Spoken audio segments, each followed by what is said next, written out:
En moins de 3 ans, un pays enclavé rebat des leviers qu'on croyait réservés aux côtes.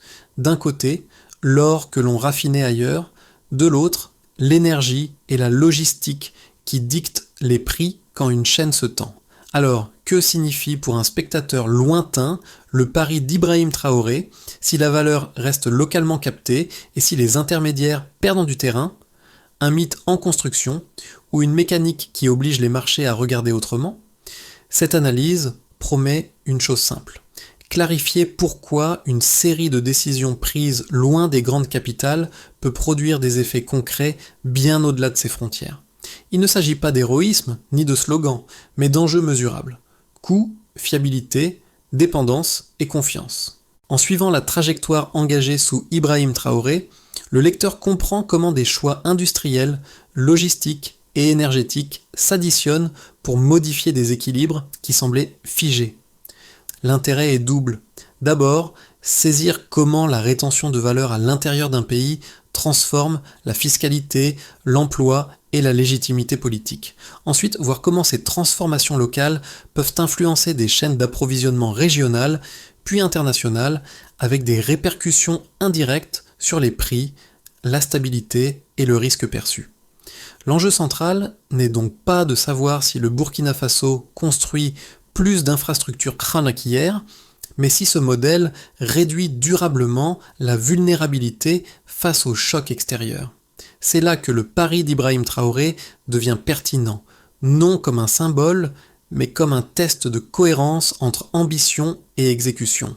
La rupture ne commence pas par un discours, mais par un déplacement de centre de gravité, garder la valeur sur place plutôt que la laisser s'échapper. En comparant la situation d'avant, où l'extraction alimentait surtout des circuits extérieurs, et celle d'après, où le raffinage et la transformation deviennent domestiques, un changement d'échelle apparaît. Ce basculement, engagé sous Ibrahim Traoré, agit moins comme une annonce spectaculaire que comme une modification progressive des règles du jeu. Pour comprendre, il faut revenir au schéma ancien. Pendant des années, les matières premières quittaient le territoire presque à l'état brut. La valeur ajoutée, elle, se construisait ailleurs, dans des raffineries lointaines, des hubs logistiques étrangers, puis revenait sous forme de produits finis plus chers. Le pays exportait la matière et importait le prix. Cette asymétrie n'était pas accidentelle. Elle structurait la dépendance économique et limitait les marges de manœuvre politique. La mini-révélation tient dans le renversement de ce flux.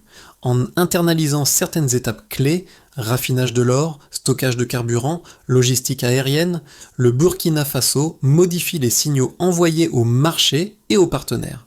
Ce n'est pas une promesse abstraite. Lorsqu'un producteur contrôle davantage de maillons, la perception du risque change, même sans annoncer de chiffres spectaculaires.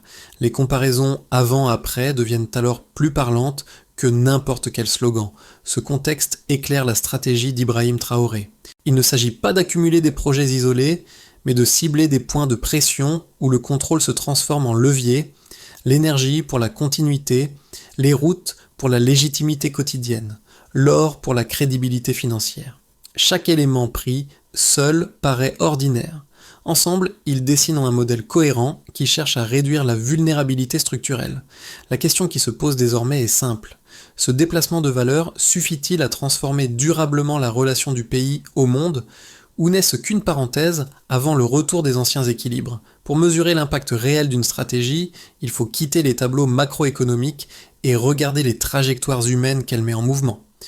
Les premiers effets apparaissent rarement dans les communiqués, mais dans des scènes ordinaires où la politique devient pratique. Sous l'impulsion d'Ibrahim Traoré, certains projets prennent sens précisément parce qu'ils s'incarnent dans des rôles nouveaux, assumés par des acteurs locaux. Sur les chantiers routiers, par exemple, la différence ne tient pas seulement à l'asphalte posé, mais à qui le pose. Des équipes formées sur place apprennent à manier des engins, à respecter des cadences, à corriger des défauts avant qu'ils ne deviennent structurels.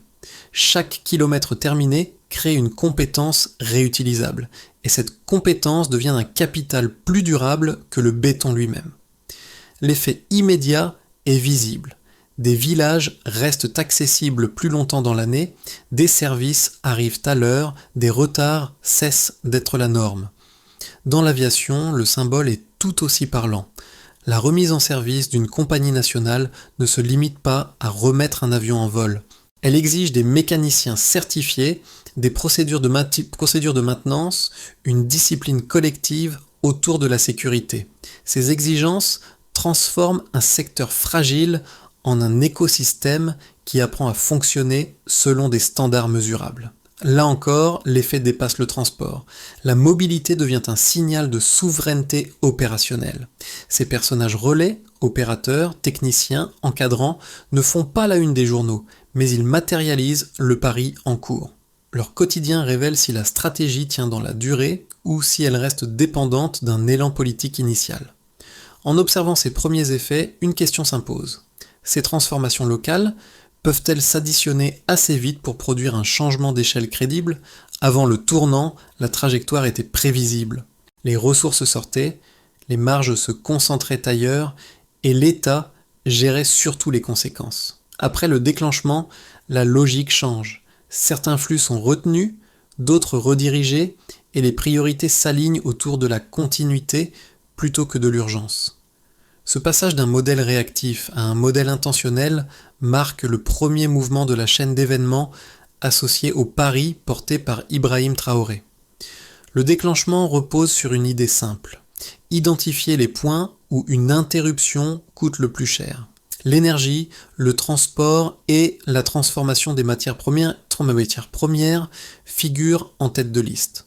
En sécurisant l'accès au carburant et en constituant des capacités de stockage, le pays réduit l'exposition aux chocs soudains. Les délais de transport se raccourcissent, la volatilité se tempère et les acteurs locaux cessent d'être de simples preneurs de prix. Ce n'est pas une élimination du risque, mais une redistribution de celui-ci, plus favorable aux usages essentiels. La montée en puissance s'observe ensuite dans les infrastructures ordinaires. Les routes, souvent perçues comme un symbole banal du développement, deviennent ici un accélérateur silencieux. Lorsqu'elles sont construites et entretenues localement, elles relient non seulement des marchés, mais aussi des calendriers, livraisons agricoles plus régulières, accès continu aux soins, circulation administrative moins erratique. Chaque tronçon terminé réduit un peu le coût caché de l'isolement et renforce la confiance quotidienne dans l'État. En parallèle, l'aviation joue un rôle de signal.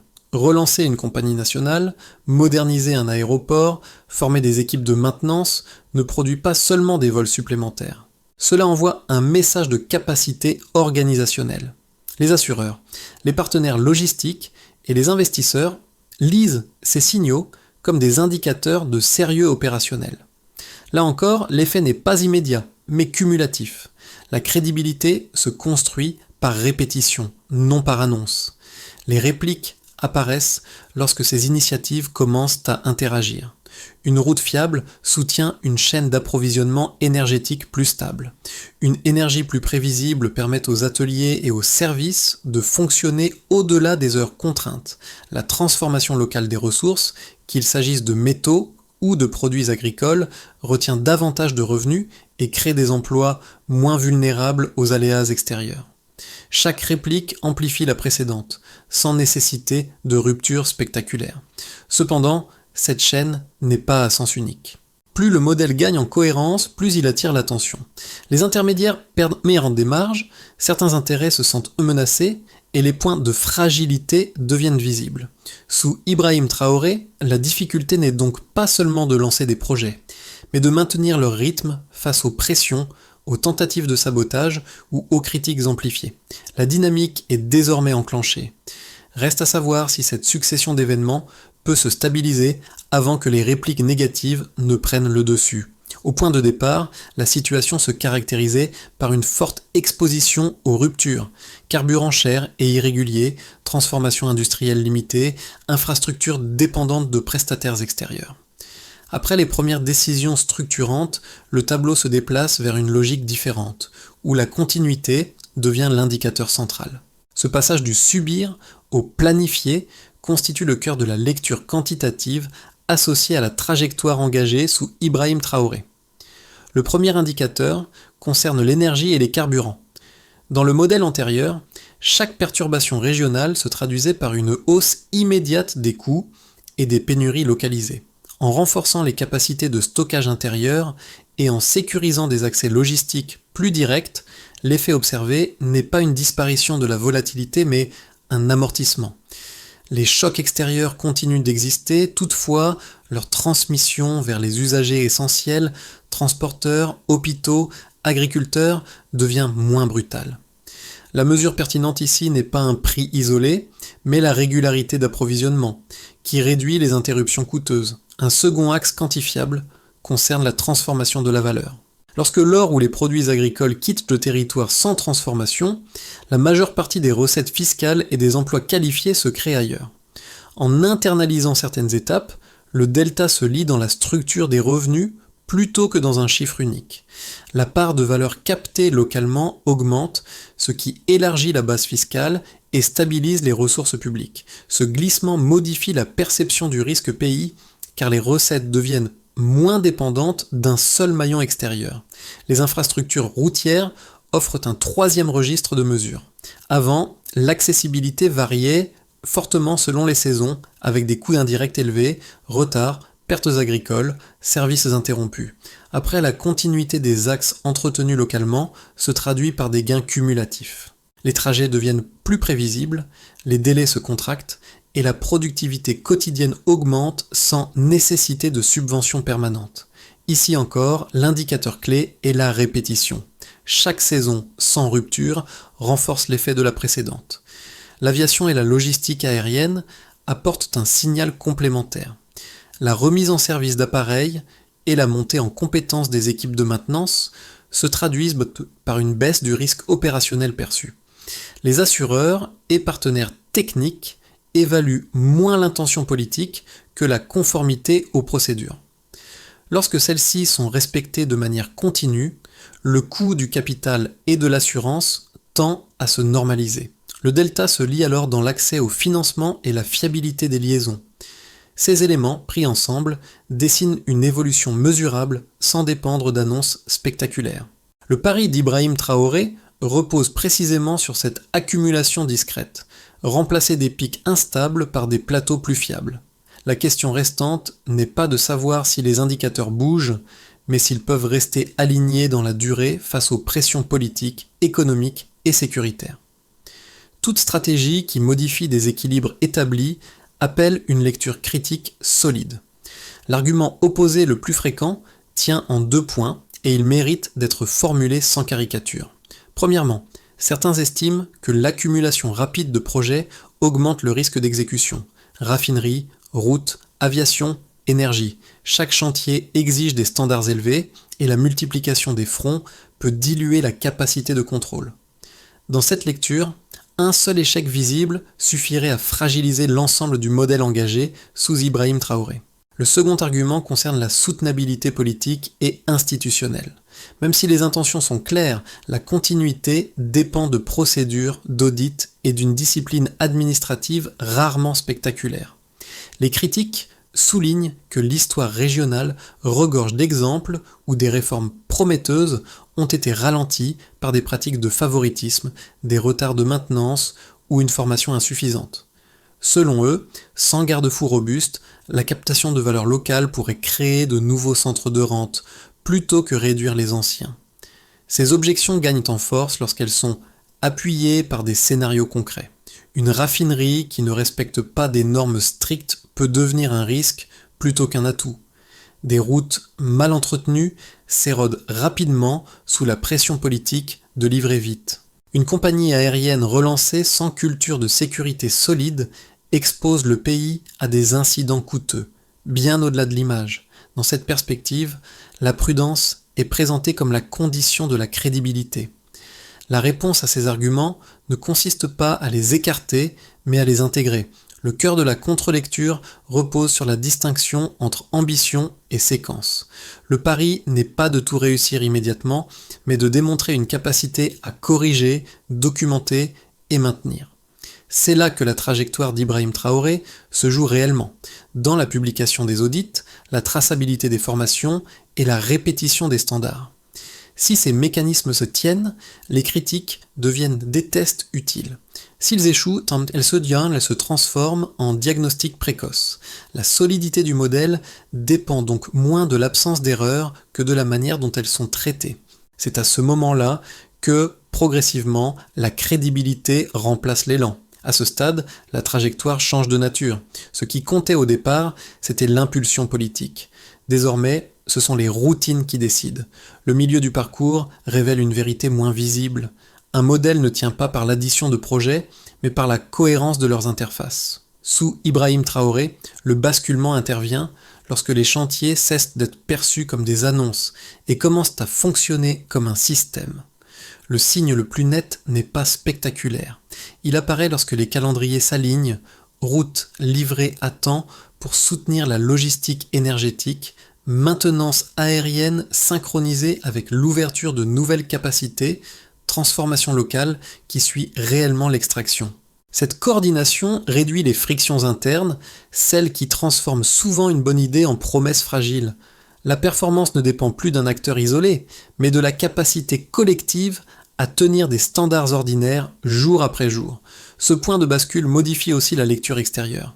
Les partenaires techniques, les assureurs et les observateurs cessent de débattre des intentions pour examiner les procédures. Quand celles-ci sont répétées sans incident majeur, la perception du risque s'ajuste. La crédibilité devient alors cumulative, difficile à gagner, mais également plus résistante aux critiques ponctuelles. C'est ici que la trajectoire se clarifie. Soit le système absorbe les tensions et progresse par corrections successives, soit il révèle ses failles structurelles. La suite dépend moins de nouveaux projets que de la discipline à maintenir ceux déjà lancés.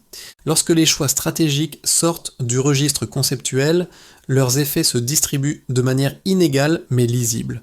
Pour les institutions publiques d'abord, la combinaison d'infrastructures plus fiables et de valeurs mieux captées localement modifie la gestion quotidienne. Les administrations disposent de recettes moins erratiques et peuvent planifier au-delà de l'urgence. Sous Ibrahim Traoré, cette évolution se traduit par une priorité donnée à la continuité des services essentiels plutôt qu'à la réponse improvisée aux crises. La crédibilité institutionnelle se renforce lorsque les engagements sont tenus sur plusieurs cycles, non sur une seule annonce. Pour les entreprises et les acteurs économiques locaux, l'impact est plus immédiat. Des routes praticables toute l'année réduisent les pertes liées au retard et à la détérioration des marchandises. Une énergie plus régulière permet d'allonger les horaires de production sans dépendre exclusivement de solutions coûteuses. Les opérateurs cessent d'intégrer systématiquement l'incertitude dans leurs prix. Cette réduction du risque opérationnel améliore la compétitivité, même sans subvention directe. Dans ce contexte, la transformation locale des ressources crée des emplois moins vulnérables aux fluctuations extérieures. Du côté des ménages, les effets se manifestent de manière diffuse mais tangible. La stabilité de l'approvisionnement en carburant limite les hausses soudaines qui pèsent disproportionnellement sur les revenus modestes. L'accessibilité des routes améliore l'accès aux soins, à l'éducation et au marché. Ces gains ne prennent pas toujours la forme d'une augmentation de revenus, mais d'une réduction des coûts cachés. Temps perdu, déplacements annulés, services interrompus. Sous Ibrahim Traoré, cette dimension quotidienne devient un indicateur central de réussite, car elle conditionne l'adhésion sociale. À l'échelle régionale, les conséquences s'étendent au-delà des frontières. Une logistique plus fiable dans un pays enclavé influence les chaînes d'approvisionnement voisines. Les flux deviennent plus prévisibles, ce qui atténue certaines tensions de prix et réduit la vulnérabilité collective aux chocs ponctuels. Les partenaires régionaux évaluent alors le Burkina Faso non plus seulement comme un bénéficiaire d'aide, mais comme un maillon fonctionnel d'un ensemble plus large. Enfin, pour les observateurs internationaux et les marchés, le signal est avant tout qualitatif. La perception du risque évolue lorsque les systèmes démontrent leur capacité à fonctionner sans interruption majeure. Les assureurs, les investisseurs et les partenaires techniques révisent leurs hypothèses, non sur la base d'un discours, mais d'une répétition de performances ordinaires. C'est dans cet espace que le pari d'Ibrahim Traoré prend toute sa portée. transformer des conséquences locales en crédibilité globale. La question suivante est alors inévitable. Comment ces effets pourraient-ils évoluer selon différents scénarios à moyen terme ?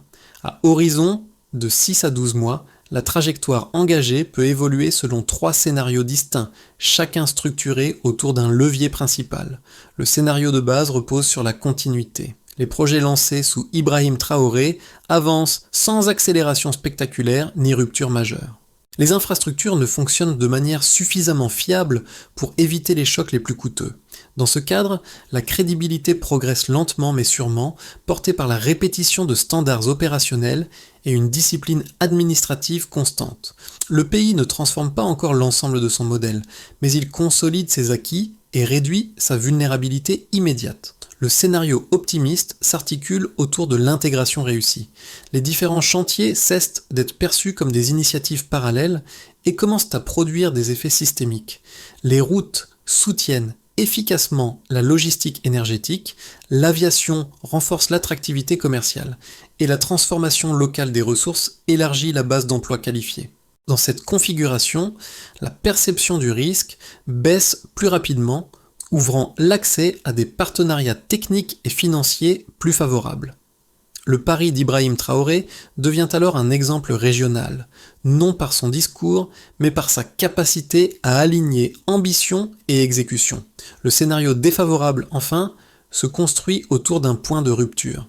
Un incident visible, qu'il soit industriel, logistique ou institutionnel, fragilise la confiance accumulée.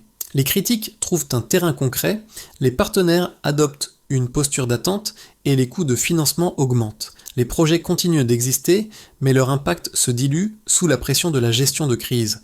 Dans ce cas, le risque n'est pas l'échec total, mais la stagnation, un retour progressif à des schémas de dépendance que la stratégie cherchait précisément à dépasser. Face à ces 3 trajectoires, une recommandation de méthode s'impose. Plutôt que de multiplier les annonces, la priorité doit rester sur la maintenance, la transparence et la séquence. Si les routines tiennent, même le scénario de base peut évoluer vers l'optimisme. A l'inverse, sans cohérence opérationnelle, aucune ambition ne résiste durablement. À ce stade, la trajectoire cesse d'être uniquement institutionnelle et devient perceptible pour des publics qui n'observent pas habituellement l'Afrique de l'Ouest au quotidien. Les effets indirects se diffusent par des canaux simples: prix, disponibilité et prévisibilité. Lorsque les chaînes d'approvisionnement sont moins heurtées, les variations extrêmes se raréfient.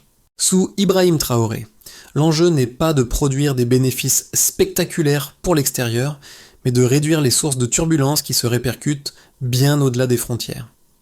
Pour les consommateurs éloignés, cette stabilisation se traduit rarement par une baisse visible, mais par l'absence de pics soudains. Les coûts énergétiques et certains prix de matières premières deviennent plus lisibles, ce qui facilite la planification, notamment pour les ménages aux revenus fixes. La valeur de cette prévisibilité est souvent sous-estimée, alors qu'elle influence directement la perception du risque et la confiance dans l'économie globale. Pour les décideurs politiques et économiques, l'impact se situe ailleurs. Un pays qui démontre sa capacité à maintenir des infrastructures critiques attire moins de récits alarmistes et plus d'analyses pragmatiques. Les discussions se déplacent des intentions vers les performances observables. Cette évolution modifie la nature des partenariats proposés, assistance ponctuelle ou coopération technique de long terme. Le choix dépend de la fiabilité démontrée, non des promesses formulées. Enfin, pour les citoyens du Burkina Faso, la portée est plus intime. La continuité des services essentiels, l'accès aux routes et à l'énergie, et la transformation locale de certaines activités renforcent le sentiment que l'effort collectif produit des résultats tangibles. Sous Ibrahim Traoré, cette dimension sociale conditionne la durabilité politique du modèle. Sans adhésion quotidienne, aucune réforme structurelle ne tient. La question qui se pose maintenant est celle du passage à l'étape suivante. Comment traduire ces effets en une trajectoire durable et vérifiable ? Arrivé à ce point, la crédibilité d'une stratégie ne dépend plus de sa vision, mais de sa capacité à être découpée en actions vérifiables. La feuille de route se lit en étapes simples, chacune associée à un responsable, un calendrier et un critère de suivi. Sous Ibrahim Traoré, l'enjeu central est d'éviter que la coordination ne se dilue à mesure que les projets avancent. La première étape concerne la maintenance et la sécurité. Les infrastructures existantes doivent être stabilisées avant toute extension. Cela implique des audits réguliers, des procédures écrites et des équipes clairement identifiées pour intervenir en cas d'incident. Le critère de succès n'est pas l'absence totale de panne, mais la rapidité et la transparence de la réponse. La deuxième étape porte sur la formation. Les compétences locales constituent la réserve la plus stratégique. Programmes techniques, certification et transmission des savoirs doivent suivre un calendrier précis avec des objectifs mesurables. Ici, le suivi s'effectue par la traçabilité des heures de formation et l'autonomie progressive des équipes locales. La troisième étape touche à la gouvernance financière. Les flux liés à la transformation des ressources, à l'énergie et au transport doivent être documentés et auditables. Cette transparence réduit les soupçons de captation et renforce la confiance des partenaires. Le succès se mesure par la régularité des rapports et leur accessibilité. Enfin, une étape transversale concerne la communication publique, non pour amplifier les annonces, mais pour expliquer les arbitrages et reconnaître les limites. Sous Ibrahim Traoré, cette clarté devient un outil de stabilité politique. Si ces étapes sont tenues, la stratégie gagne en résilience. Si elles sont négligées, même les meilleurs projets perdent leur sens. La trajectoire se joue désormais sur l'exécution quotidienne. En revenant au cœur de cette trajectoire, une image s'impose, celle d'un travail patient, rarement spectaculaire, mais profondément transformateur. Ce ne sont ni les rubans coupés, ni les discours qui donnent sa cohérence à l'ensemble, mais la répétition d'actes ordinaires accomplis correctement. Sous Ibrahim Traoré, le pari n'est pas de défier le monde par la provocation, mais de reconstruire une confiance méthodique, ancrée dans des gestes vérifiables. Les routes évoquées plus tôt ne sont plus seulement des axes de circulation.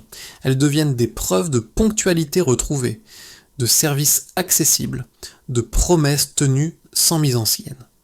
L'aviation n'est plus un symbole lointain de modernité, mais un test permanent de discipline et de sécurité. La transformation locale des ressources cesse d'être un slogan et se mue en apprentissage collectif, où chaque compétence acquise renforce l'autonomie réelle. Cette conclusion émotionnelle ne célèbre pas une victoire acquise. Elle rappelle plutôt une exigence, celle de maintenir l'effort lorsque l'attention se détourne. Ibrahim Traoré incarne ici moins une figure héroïque qu'un point de convergence autour duquel des routines doivent survivre au temps et aux pressions. La question laissée en suspens n'est donc pas celle de l'intention, mais de la persévérance. Un modèle peut-il rester fidèle à lui-même lorsque l'enthousiasme initial s'estompe et que seule la rigueur quotidienne demeure ? La fin de ce parcours n'appelle ni applaudissement facile, ni verdict définitif. Elle invite plutôt à un positionnement réfléchi. Lorsque des pays cherchent à réduire leur dépendance en renforçant leurs compétences, la réaction extérieure révèle souvent plus sur les observateurs que sur les acteurs eux-mêmes. Le cas du Burkina Faso, sous la conduite d'Ibrahim Traoré, pose ainsi une question simple mais exigeante. Comment le monde choisit-il de répondre à la fiabilité plutôt qu'au discours ? Pour le lecteur, l'enjeu devient personnel sans être idéologique. Soutenir la stabilité ne signifie pas adopter un récit, mais valoriser des pratiques qui réduisent les chocs, protègent les plus vulnérables et rendent les systèmes plus prévisibles. Cela peut se traduire par l'attention portée aux partenariats, aux produits transformés localement ou aux analyses qui privilégient les faits à l'émotion. L'ouverture reste volontairement large. Si ce modèle tient, il invite à repenser la manière dont la coopération est conçue, loin de la logique de dépendance. S'il échoue, il offrira au moins une leçon claire sur les limites de l'exécution. La question finale demeure ouverte. Face à des choix fondés sur la compétence et la dignité, le monde sera-t-il spectateur, critique ou partenaire responsable ?